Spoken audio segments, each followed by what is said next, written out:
Why clip-on ties can save your life, how kids are better at Taskmaster than adults, and the location manager of Christmas Mail speaks. All this and more on today's How Did This Get Made? Last Looks. Hit the theme.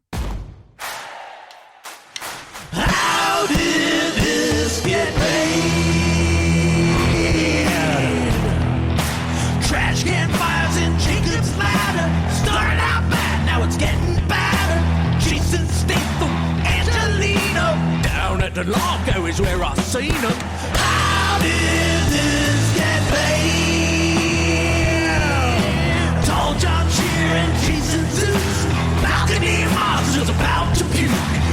Diane asks what's its mission, and where the bunch starts is another question. How did this get made? How did this get made? How did this get made? Hello, all my fedora-wearing postal workers.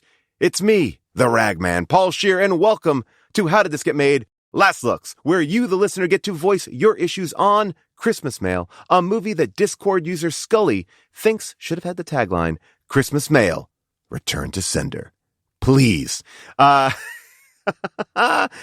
you, Scully, for that tagline. And remember, if you have an alt movie tagline or title, submit it to us on our Discord, and we may just read it on the show. Coming up on today's show, we will be hearing all your corrections and omissions on Christmas Mail. And let me tell you, you people are coming out strong with your post office takes. We'll then open up the Last Looks hotline to hear about what movie trends you think are BS. Plus, Jason will stop by to chat about a bunch of stuff like the new Taron Egerton film, Carry On, Taskmaster Jr., Anthony Jeselnik's stand-up special, and teen slang that we don't understand.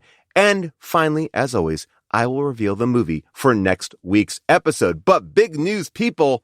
How Did This Get Made is going on tour this spring. That's right. We're going to be on tour all over the country. Well, I mean, in a couple places. We're going to be in Austin, Denver, Boise, Seattle, San Francisco, Portland, and Los Angeles for a big Los Angeles show celebrating our 15th year anniversary. So you can get tickets for that at hdtgm.com. We also have some shows at Largo.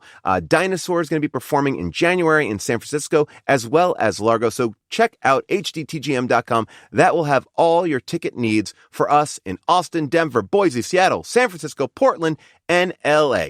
Okay, that's all the plugs I got, so let's get into it. Last week, we talked at length about Christmas Mail. We had questions, and we might have even missed a few things. Well, here is your chance to set us straight, put a stamp on it, let us know what we got right and what we got wrong, and something I like to call corrections and omissions. Corrections and omissions. Corrections and omissions. Corrections and omissions with Tall John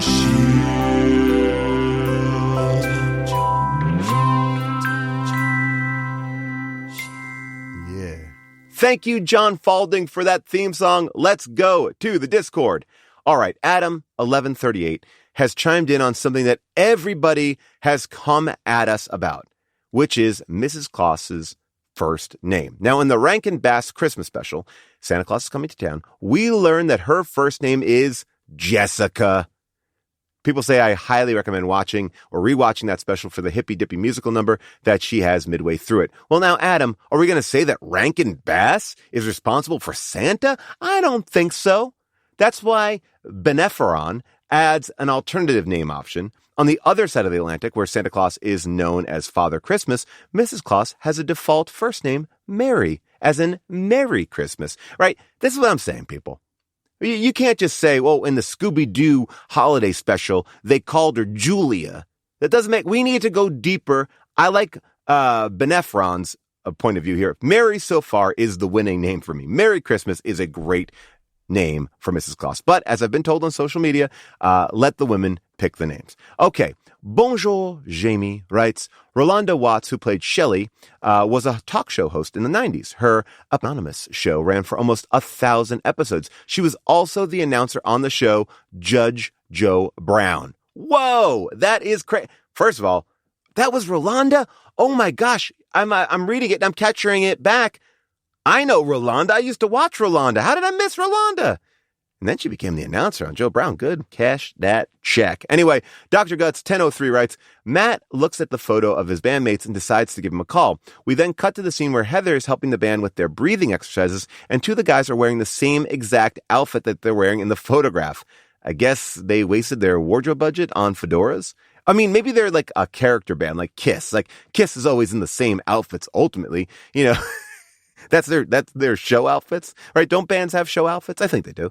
Danny the Wall writes, call to action for Team Sanity here. We're assuming a lot of circumstantial evidence to accept that Christy is related to Santa Claus. Thank you, Danny. Thank you for bringing up what I have been passionately saying in that episode. What if there isn't any Santa at all in this movie world, and Christy is just really a disturbed person with psychotic delusions? Danny, you and I are on the same page here. I don't believe Christy. Unless I can see him with my own eyes, I don't know who she's calling. All right, let's go to the phones. First up, Jen from Kentucky. Hi, Paul. This is Jen, and I am calling about You've Got Christmas Mail. There was a comment in the live show about one of the characters wearing a clip-on tie. I think this actually speaks to the authenticity of the representation of the Postal Service in the film. My husband used to be a supervisor at UPS, and he had to wear a tie to work, but it had to be a clip-on because they work around conveyor belts. And if you're wearing a traditional necktie and it gets hung on a conveyor belt, you're in trouble. You wear clip-on ties so that they will just rip off the front of your shirt instead of taking you down to the conveyor belt and, you know, causing all sorts of terrible trauma. Anyway, hope that helps. Love the show. Love you all. Thank you so much for all the joy and laughter you guys bring into our lives. I wish you all a Merry Christmas, Happy Holidays, and a very happy 2025. Thank you, Jen. Yes, I've heard a lot of these theories. As a matter of fact, there's a famous story. Well, not a famous story. A story on that I remember because it happened to me. On Human Giant, our showrunner got into a fight with our costume designer because Aziz and I were playing cops and we had regular ties. And he's like, you would never put regular ties on a police officer. They need clip-on ties. So if someone goes to choke the cop, it would fall right off. So I guess what I'm realizing is most people need clip-on ties because they can be choked. So I didn't know that about cops. I don't think it made a difference in our sketch. I think that we were giving our costume designer a hard time. And if I was a little bit smarter and older, I would have stepped in there. And I think I did. But here's what I'm saying. Clip-on ties are for our protection. All right, let's go to Austin. What do you got? Hi, this is Austin calling about the Post Office Talk podcast. Wanted to mention a big part of the reason why the post office runs at a deficit is because of the Postal Accountability and Enhancement Act of 2006.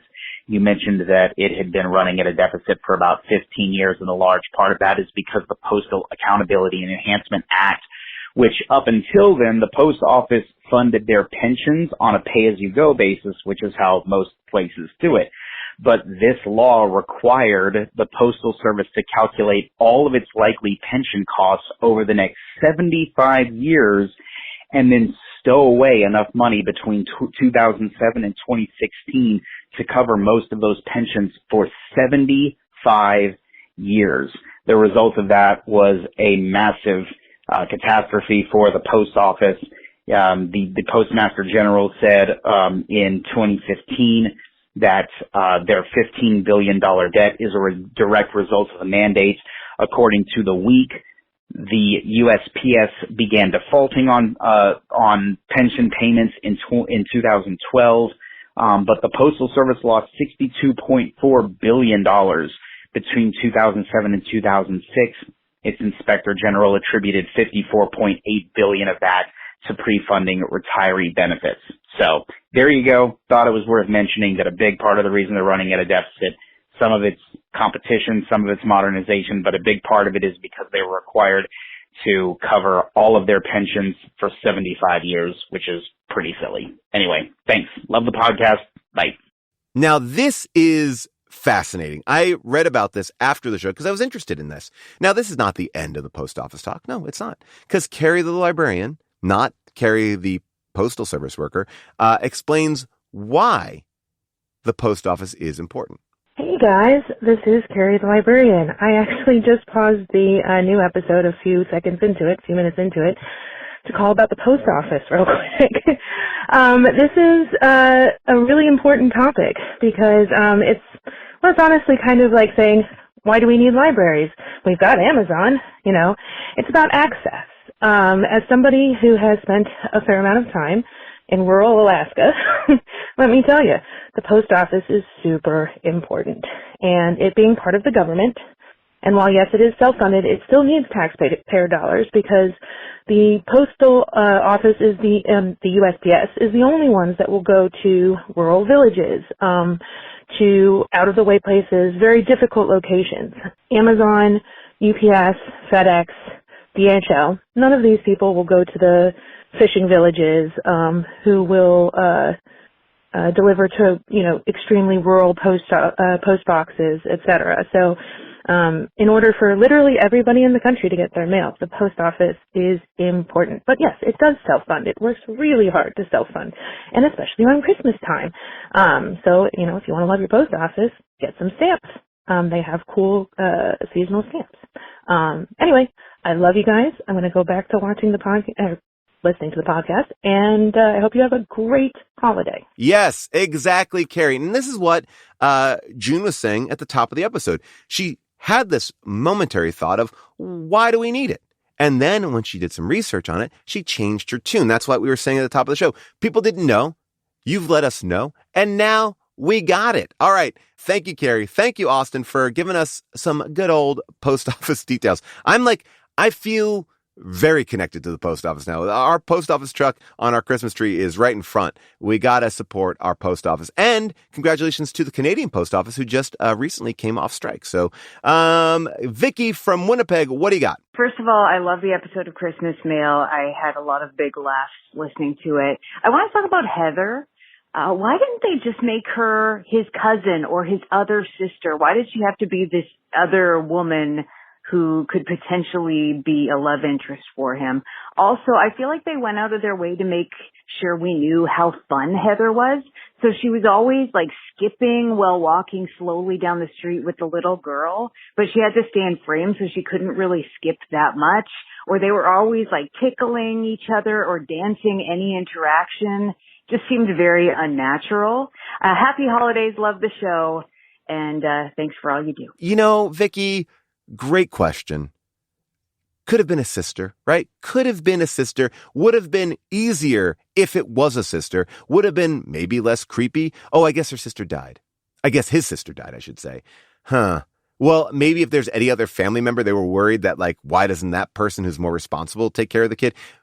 Probably that was a reason. He clearly shouldn't be taking care of the kid. So if you introduce a family member who could take care of the kid, you'd be like, why isn't the kid with that person? Anyway, I also want to point out that someone on Discord realized that Matt was making a sandwich with peanut butter and jelly and vegetables. So there we go. He's not good. But yes, Heather probably should have been maybe a distant cousin. I don't know. Yes, it would have been better. Anyway, let's go back to the Discord for one last message. Okay. This is from Wickerman, longtime listener, first time working on a movie featured on the pod. Wait, hold on. What? Wickerman says they were the location manager on Christmas Mail, and I don't fully understand how the post office works either, but I can help answer a small percentage of movie-related questions that came up in the episode. Oh, Wickerman, I cannot wait. Okay, first of all, unsurprisingly, it was a quick shoot. Principal photography lasted for 14 days in the spring of 2010, and the finished film was delivered a few months later in time for the holidays.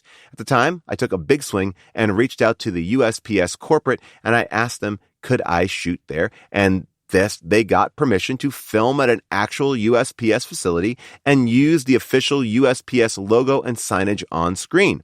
Now, all the scenes in the USPS sorting area were filmed on one Sunday. Yep, just one day. To be clear, the interior scenes in the post office suites were filmed at different non-USPS locations over multiple days. And those machines were a bit loud in the sorting area, so most of the dialogue in those scenes had to be 80 yards later. Now, that space was so large that some of the crews used bikes and tricycles to move to different locations like Matt did in the film.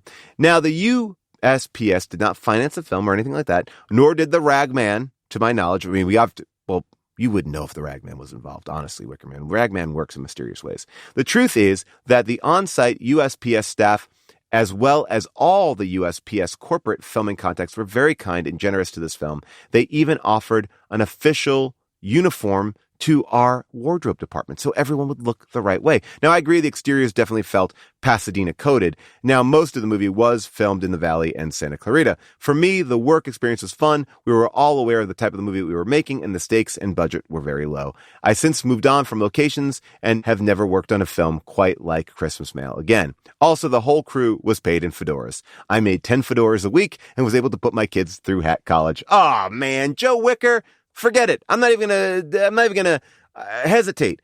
You, my friend, are the winner of this week's Corrections and Omissions.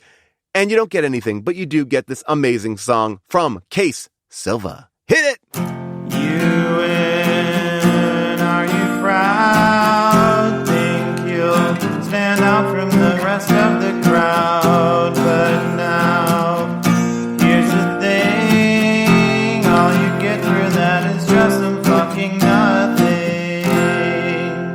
Thank you, Case, for that song. And thank you, Joe, for all that amazing info. I mean, if you don't come away loving the post office more and more after this episode, you must be dead inside. Anyway, if you want to submit a theme song to us, email your theme to howdidthisgetmade@earwolf.com. Please keep them short. 15 to 20 seconds is best. And if you want to chime in with your own thoughts about the latest episode, hit up the Discord at discord.gg/hdtgm or call us at 619-PAUL-ASK.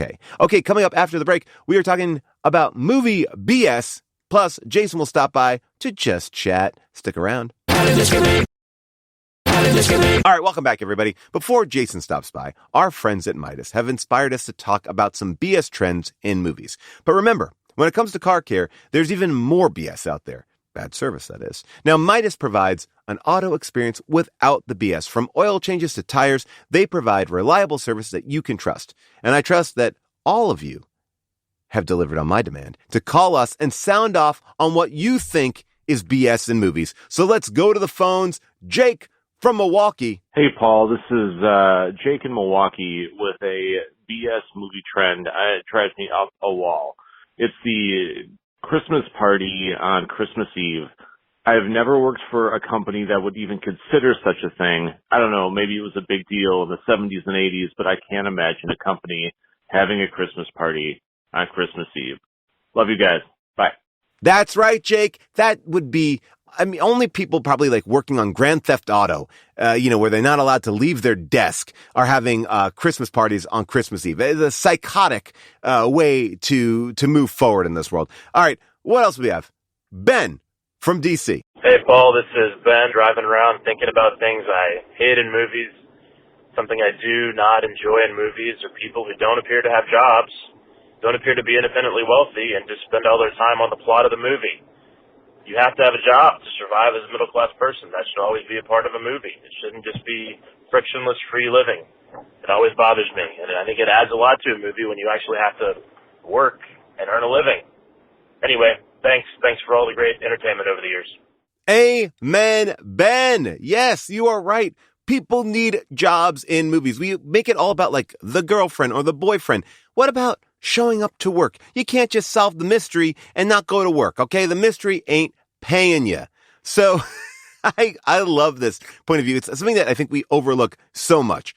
Just people don't have jobs. So far, 10 out of 10. Jake coming in hot, Ben coming in hotter, and now we go to Anonymous. Hi, Paul. I have a BS movie trend. Whenever a movie acknowledges that they're doing something that has been seen in other movies, they always have to say it's like something from a bad movie. Why does it have to be a bad movie? Why can't they just say it's from a movie? Thank you. Anonymous, I'm going to agree to disagree here because, yes, you are right. It's kind of like a bad movie trope. They're like, hey, you know how that thing is bad in a movie? Well, if we comment on it, it's probably not that bad because we're commenting on it. I agree with you. That sucks. But then when you have like a scene like Philip Seymour Hoffman in Magnolia saying, you know that scene in the movie where like they're trying to find the son and you call them up, like that's this scene. That works really good. So yes, it's hack, but it could be used well. We do use movie references in our lives, but I hate it the way that you talk about it. So you know what? I'm a mixed on yours, but I believe that your heart is in the right spot. And these are amazing BS trends that we are seeing in movies. I love this. I want to continue this segment. Keep on calling us. I love hearing your thoughts. So thanks again to Midas for sponsoring this segment. And remember, don't let yourself get taken for a ride when you bring your car in for service. Turn to Midas for transparent automobile care without the BS. Say goodbye to bad service and visit Midas.com for a location near you. All right, people, now that we've said goodbye to BS, let's say hello to a little Just Chat. Seth Chatfield, perfect name, play us in. Is it this, or could it be that? A little swing of the cane, a little tip of that. No, it's Jason and Paul, just getting into it all in the segment that we call Just Chat. Yeah. Jason, how are you? Paul, I'm doing great. Hooray! Hooray. Man, oh man, there are so many things going on, and I have to ask you right off the bat, because I think you and I, there's a certain type of film that we like, that we enjoy. Did you watch the movie Carry On Netflix? I have not. It's so funny you say that, because I was driving through Los Angeles the other day, driving down Sunset Boulevard, and came upon, at this time of year, there is an overabundance of, for your consideration, there's tons of billboards and installations and stuff. Yes. And the installation for the movie Carry On is a 3-story tall Christmas tree made out of black roller suitcases on Sunset. I was looking at this thing like, what on earth is this monstrosity? And then figured out that it was promo for this movie. A movie that, as someone has said, does what Top Gun has done for Air Force for TSA workers. Taron Egerton is our hero. Our bad guy is Jason Bateman, and it's a holiday set TSA airport, like thriller, right? It's a thriller. Yeah. Very reminiscent of Die Hard 2, I would imagine. Oh, yes, of course. It is fun. I won't tell you much more about it, but here's the thing. Every now and then, and you know that June loves a plane movie. This movie kept her up. Like she falls asleep 5 minutes into anything that's fully not really engaged. Fully engaged, up and rewinding sequences and excited about it. Wanted to talk about it the next day. Never are these things that June does. That's so funny. Oh, that's great. Oh, yes. I'm excited to watch it. Yeah, so perfect. I think you will like it. I think the beginning, if anything, if people watch it, like I would say the beginning, I'm like, I don't know what's happening here. But then it gets within the first 5 minutes, there's just a little bit of they gotta like you, make you like the character, and sometimes I find that to be a little bit like, all right. Wait, like the baddie or the good guy? And I like like a classic save the cat kind of moment. Yes, and I like Taron Egerton a lot, but I felt like I'm like we're existing in this. Is he playing Elton John in this? That's the funniest thing is like they put a piano for his TSA thing. So when he's pulling it through, it's a kind of a subtle. You know how some airports just have a piano in the middle of the airport? Like he just like saunters over and starts playing Elton John. That would be, I want that we should have more mashups of people playing characters in other movies. Like we just wouldn't that be so funny? Incongruous. I would love it. I would love it if people were in other movies as the characters they were famous as from a previous movie. Well, that was kind of like I was watching like not Roger Rabbit. I was watching Last Action Hero, which we were watching for Blank Check, and they have like funny like little like asides like that. Like Humphrey Bogart was partnered up with somebody else from Casablanca. I was like, I want more of that. I like that. Why not? That will be what. Give us more. That's what AI is going to be. We're going to be like, that is what AI is going to be. It's going to be like, oh, okay. What about if Pee Wee Herman was playing the, a character playing, and you just start to get down the rabbit hole of fictitious characters meeting other fictitious characters. But here's the thing. Not that I'm saying anything revolutionary about AI. It does lose some of its soul because you start to realize the personality of the person who's inputting the options. Like I saw one that I didn't even seek out. It just kind of popped up on my social media. It was like Chris Farley in GQ ad. Oh my God. So it was just like Chris Farley being really sexy. Oh, wow. And that was interesting. And then the other one that I saw recently. So that's just such insight into the person who made yes, that. Yes. You know?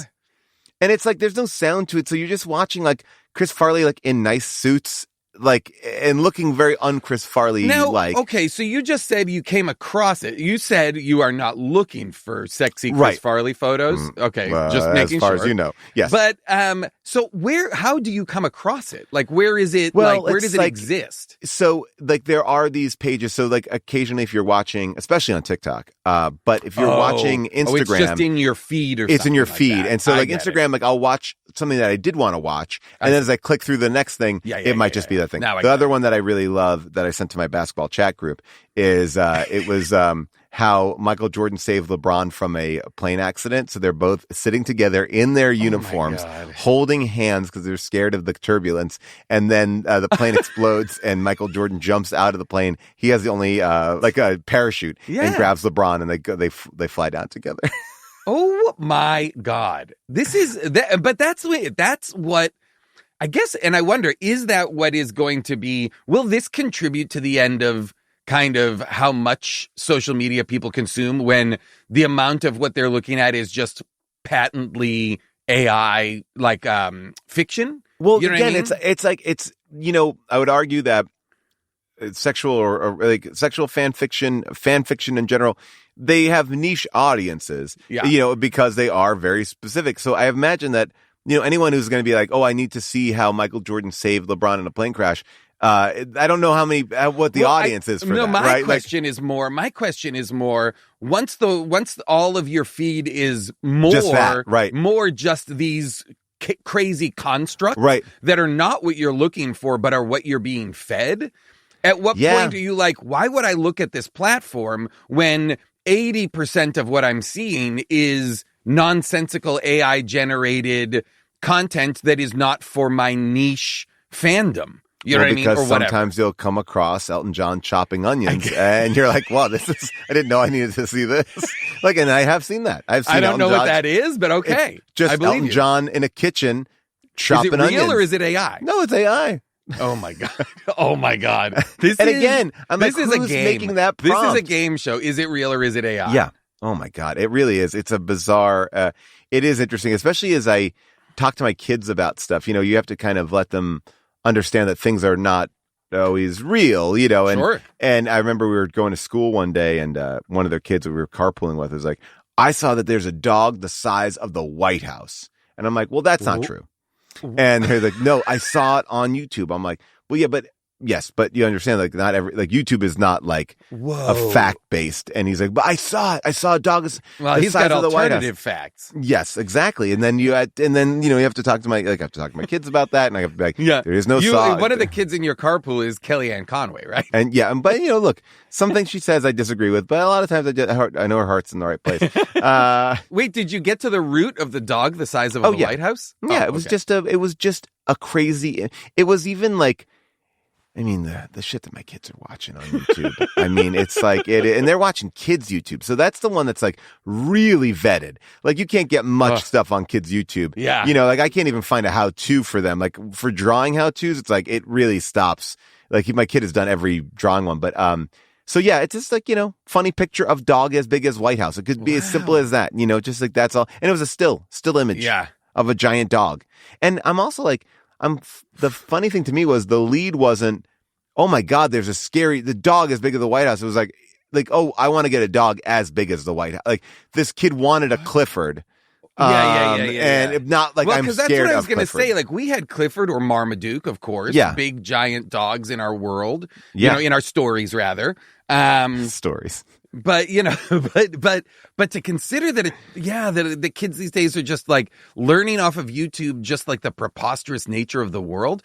Boy, would it be hard to like drill down into what is real and what is not right now. Well, that's why, I mean, you know, I will say as a parent, I'm being subjected to words that I've never heard before. It's the first time I've truly felt old when, you know, skibbity like slang, Riz. You mean a skibbity do toilet or whatever? Yeah. Skibbity Ohio, Gat, a lot of Gats. Yeah. I'm like, oh boy, am I.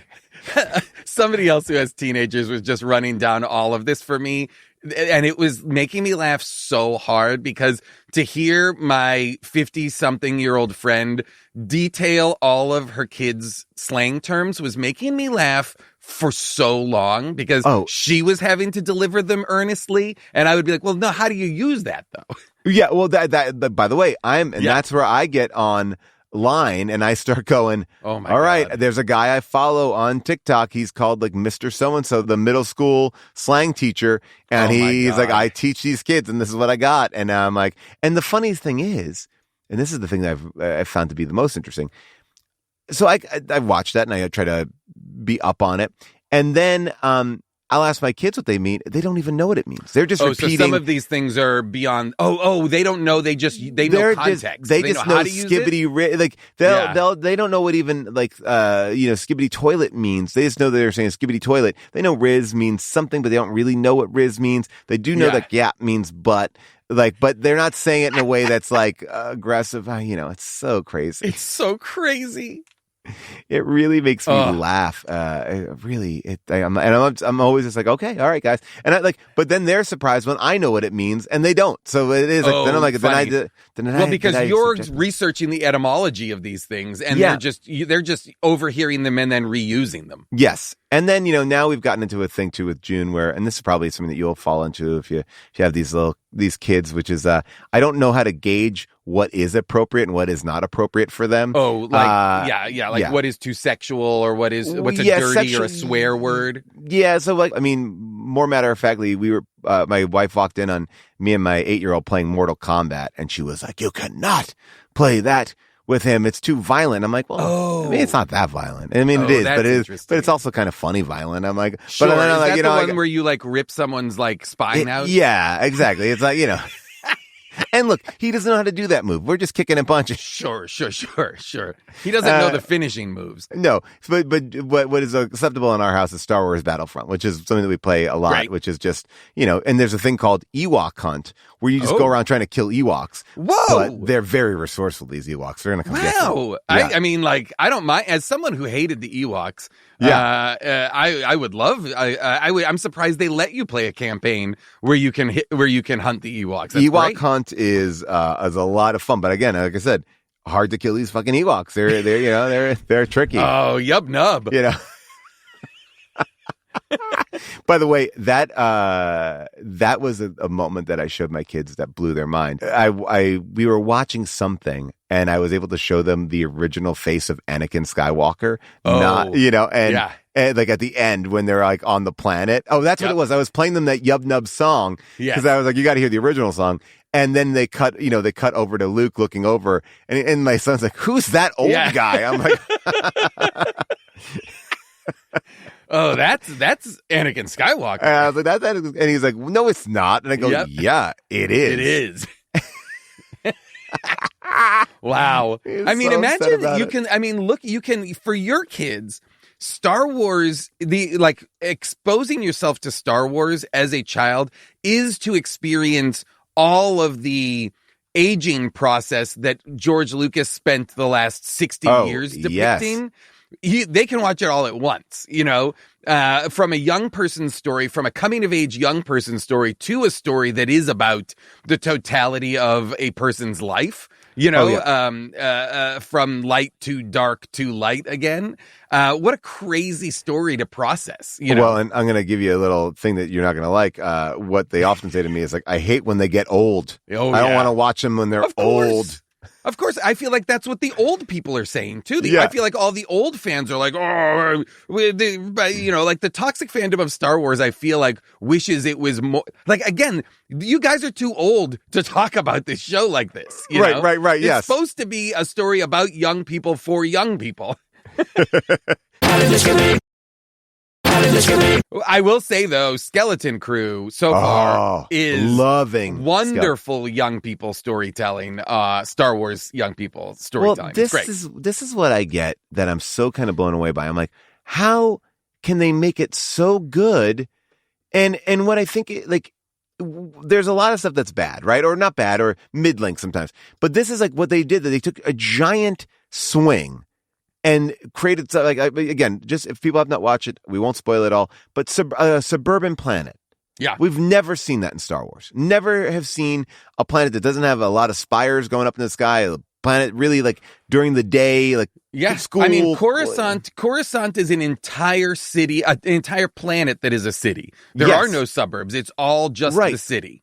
So to see like a beautiful suburban Amblin-esque kind of suburb is really fun and funny. I thought that was so cool. And I'm like, and the fact that got through whatever it got through, I was like, this is great. Like and it just makes me go, we need more of that. You just need more people just allowing that to happen, I think, and then you're going to get better stories. But I agree. I love it. I highly recommend it. I'm having a blast with it. I think it's so fun. I'm really enjoying it. And I just love a Goonies style coming of age kid story, kid adventure story, regardless. Yes. So the fact that they've put it into very compelling Star Wars world, great. I love it so far. I love it, and I love that guy. Who's he? He's the dad of that one kid. He's from a band, right? He's it's Tunde Adebimbe from TV on the Radio. Yes. Okay. Yes. Oh, I love him. They're recently not reformed because I don't think they've properly broke up, but a band that has been on hiatus for many years and has come back together and is playing a lot of shows and releasing music again. They just released the 20th anniversary of their debut record. Incredible band, TV on the Radio. Yeah, I love them. And fantastic actor, Tunde Adebimbe. And who amazing also singer. is in Twisters. Very good in that too. Was in Twisters, is in Rachel Getting Married, is in a bunch of movies. He's one of those guys who I feel like he's a great actor, but also his voice does so much great work for him. Like he's just got a great voice. I'm like, I'm on. Whatever you're saying, I'm in. Big time. Anything else you've been watching? Catching? I've watched some pretty fun stuff. I'll keep going on the line of like stuff for young people. Yeah. We're talking about Skeleton Crew. Taskmaster Jr. has started on YouTube, which is so good. Exceptional. Like we've talked about Taskmaster before, but this is so fun. I am loving it, and I have the Taskmaster app, so I get all the things. Nice. It's great. You get every country, every show. Great. It's all there. It can go right onto your Apple TV or your Roku, whatever you have. And we are as a family loving it. I will say that like my kids are enjoying the sassiness of these kids because when you go out, like that was the part I was like, I wonder how they're going to do this, like the conversation pieces. Totally. And Rose is so funny with them. And Wozniak is so sweet and supportive. Yes. It's weird because you would think, I don't know if they could do, but they managed to keep the soul of the show. It's still very funny, and they keep their like status as Taskmaster, like. Mm-hmm. But at the same time, they allow themselves to be poked. It's really beautifully done. It's very well done. And because Taskmaster it can be very, Greg, it can be very surly. It can be very negative. It can be like, like a lot of roasting and ball busting and all that stuff. And so to apply it to now a children's show, you have to keep all of that energy and that mischievous, chaotic energy while still keeping it appropriate for kids, which is really hard trick, but they do it so well. They thread the needle expertly, and the show is not just a blast, but in the same way that I have felt about MasterChef Junior or some of the other shows like that, the emotionality of the kids and their stories is so wonderful and accessible. It's so funny, but also so sweet and heartfelt in a way that regular Taskmaster simply is not, I'll shout out a couple of other things. The Netflix show Black Doves, espionage show starring Keira Knightley and Ben Whishaw.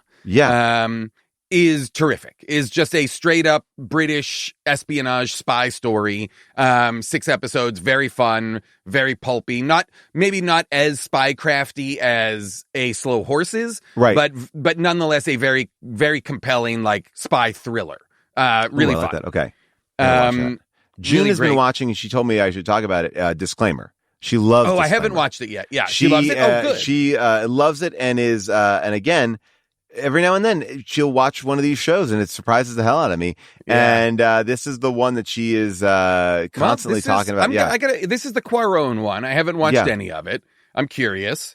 Well, have you seen the short that Cuarón did with David Lowery on Disney Plus?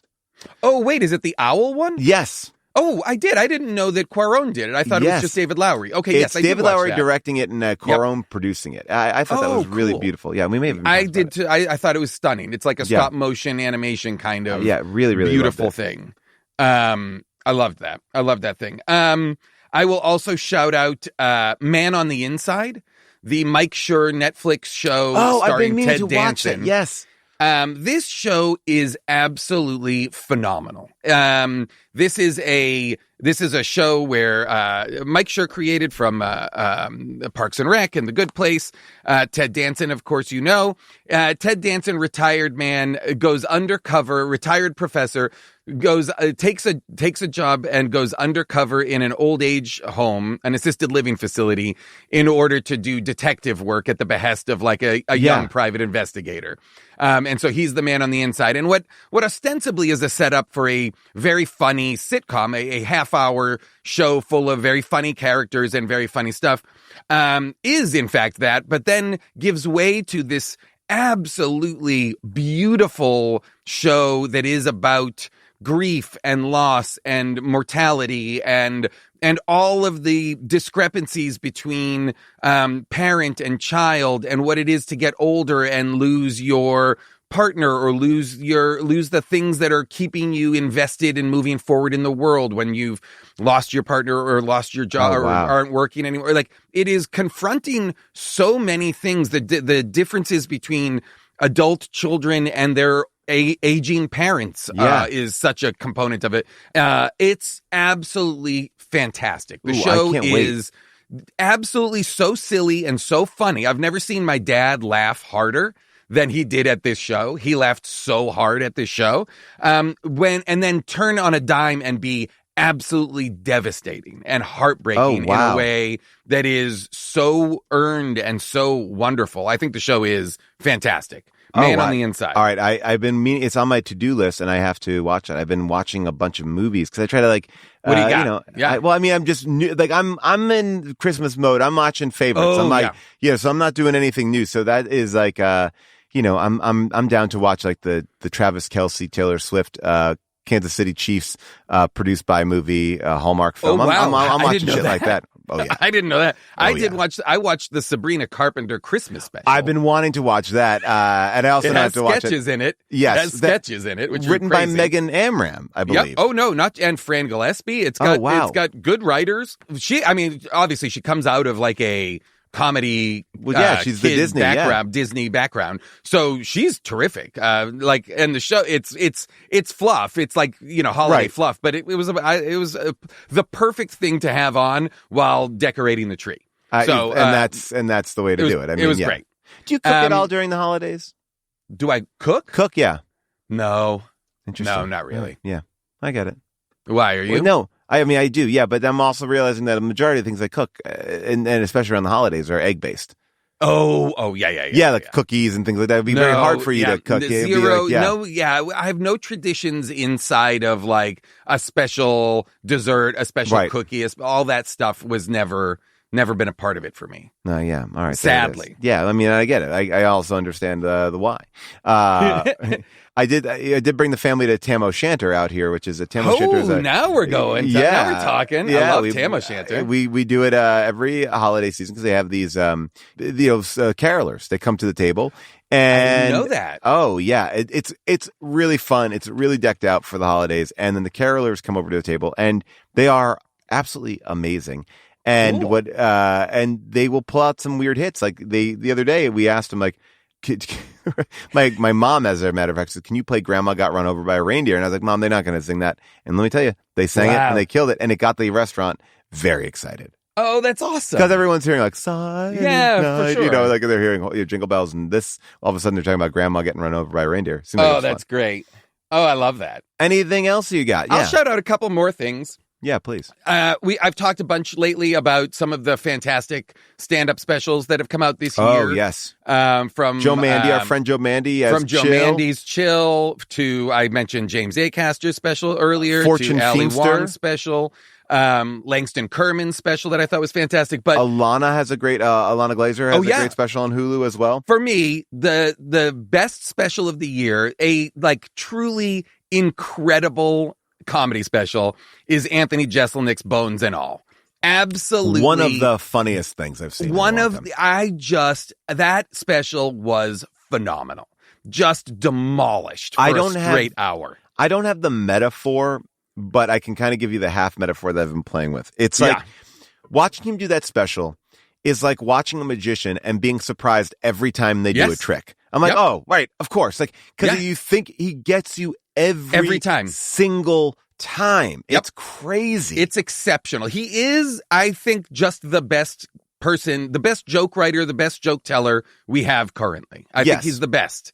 The smartest, the sharpest, the most incisive. He's getting a knife so deep in every one of these jokes. It's crazy. And he is also, I mean, I don't want to say it's mean.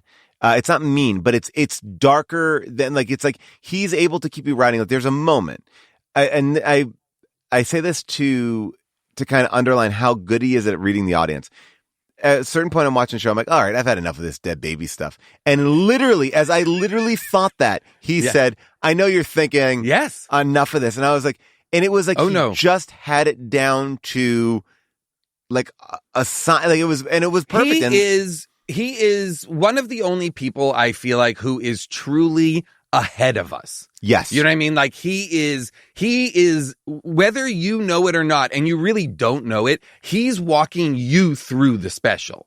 He's holding your hand without you realizing it. He knows, and a magician is a great way to put it, or he is so in tune with what the audience is thinking and feeling at every step. It is an absolute blast to watch. I just thought that was a masterpiece. I really was blown away by that special. Really, really loved it.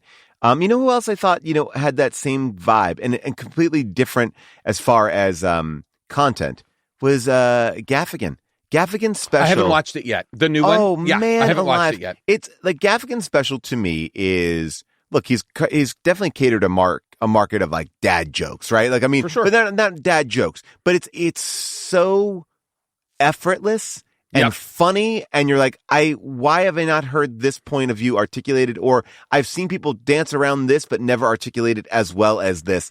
And it's completely clean, and it's so funny. He's so good. And again, a person that I'm like, oh, right. He's so like you're surprised at how funny it is. It's like, oh, that's why he's like one of the greats. He is truly a next level talent. He's just fantastic. All of his specials are great, but this one in particular I thought was phenomenal. Yeah. And I'll shout out a couple of movies that I watched that I think are smaller and I would love for people to check out just because I think they're great. The Irish movie Kneecap. Okay. And it's called Kneecap. It's about a hip hop band. It's about the Irish language. It's about a lot of things, and it is just fantastic. It's a blast. It's hilarious. It's very sweet and heartfelt. Kneecap. It's terrific. I think I watched it on Netflix. I can't remember. I've been watching so much anime and like 2 movies this year that have truly blown my mind, like reduced me to blubbering tears that I will think about for years to come. One I've mentioned before, Blue Giant, all about creativity and jazz musicians and improvisation and stuff like that. The next one is called Look Back.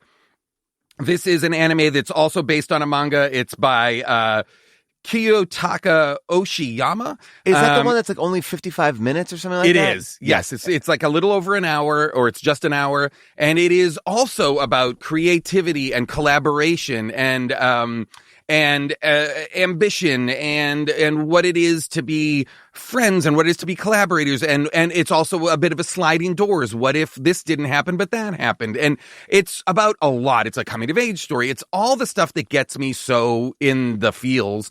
And it is absolutely fantastic. I can't recommend it enough. I love this. It's called Look Back. And then the other one I'll recommend, which is a very sad one, but nonetheless absolutely stunning and beautiful, is the documentary Opus, which is the final performance of Ryuichi Sakamoto playing his songs for the last time, and is absolutely stunning and beautiful piece of piano, concert piano. Just to watch him play these songs in this manner, shot this beautifully, knowing that these are the last times he will perform many of these songs is staggering. It's really phenomenal. All right, I gotta watch this. This is it. This is good. And Jason, I will say that a lot of 2024 lists have "We Are Lady Parts" on their list. I know you gave that a huge shout out here. That show is the best. And so listen to these recommendations. Jason knows what he's talking about. I can't recommend "We Are Lady Parts" enough. It's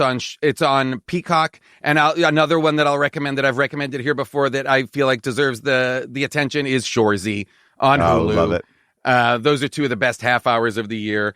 I'll shout out a couple of books just because people buy books for people for the holidays. Yes. And maybe this will be out by then. Dolly Alderton's Good Material. The Tamaki Cousins' Roaming. The Clementine books by Tilly Walden are fantastic graphic novels set inside the Walking Dead universe that are so beautiful. These are some new comics. There's been a bunch of new Batman comics that have been just absolutely beautiful. Absolute Batman by Scott Snyder and Nick Dragotta. Incredible. But I can't recommend enough Batman and Robin Year One, Mark Waid and the incomparable Chris Somney drawing a Batman and Robin Year One book. And it is I didn't know about this. So gorgeous. There's only one story. There's only, I think, 2 issues out now, but it is, I gotta tell you, it's fantastic. It's so good. And then last but not least, our friend Scott Aukerman has a book, The Astonishing Spider-Man, an ongoing book that he's writing on the Marvel Unlimited app. I think there are 8 issues in or so far. It's terrific. It's great. I love it. And by the way, if you're confused, like write all this stuff down. Don't worry about it because it's in the show description. So just, you can go visit it at any point. You'll see it all there. That is the hard work of our producer, Scott, who is keeping track of all the shit, which is a lot of stuff. Well, Jason, this is so great to talk to you. We will talk soon. Great. Bye for now. Thank you, Jason, for dropping by. Now it is finally time to announce our next movie. And all I have to say is, what you gonna do? What you gonna do when they come for you? That's right. Next episode, we'll be watching 2024's Bad Boys, Ride or Die. That's right, Bad Boys 4, starring Will Smith, Martin Lawrence, and Vanessa Hudgens. This is the 4th movie in the Bad Boys franchise, and I gotta say, they keep on getting better and better. All right, here's a breakdown of the plot. When their late police captain gets linked to drug cartels, wisecracking Miami cops, Mike Lowry and Marcus Burnett embark on a dangerous mission to clear his name. All right, Rotten Tomatoes gives this film a 65% score on the tomato meter. What? Oh, man, and my wonderful unspooled co-host Amy Nicholson wrote in the Washington Post, Lawrence's high spirits also defibrillate the franchise. Turns out the Bad Boys film need less swagger and more dorky, goofy joy. Well, that I can agree with. This movie is funny and weird, and it's perfect. Let's listen to the trailer for Bad Boys, Ride or Die. Mike, you've been my partner a long time. You my boy. Your people want you dead. We are being framed. They'll have it coming from cops and every gang in the city. Bad boy for life. That's my boy. Bad Boys. I got this, Mike. What you don't do? Be gone, Gator. I rebuke you. That's how you command the universe. That mother racist, Mike. That mother racist. Rated R. Tickets on sale now. Bad Boys, Ride or Die is available to stream on Netflix. You can rent it on Amazon Prime Video and Apple TV. In addition, I also encourage you to check out Hoopla, Canopy, and Libby, which are digital media services offered by your local public library that allow you to consume movies, TV, and music, audiobooks, and ebooks, and comics for free. I mean, why aren't you using those? It's so good. Anyway, that is it for Last Looks. If you listen to us on Apple Podcasts or Spotify, please rate and review us. Please also make sure that you are following us and have automatic downloads turned on. Yes, that helps the show a lot, and we appreciate it. Visit us all on social media at HDTGM, and a big thank you to our producers Scott Sonny and Molly Reynolds, and our movie-picking producer Avril Halley, our associate producer Jess Cisneros, and our engineer Casey Holford. We'll see you next week for Bad Boys, Ride or Die.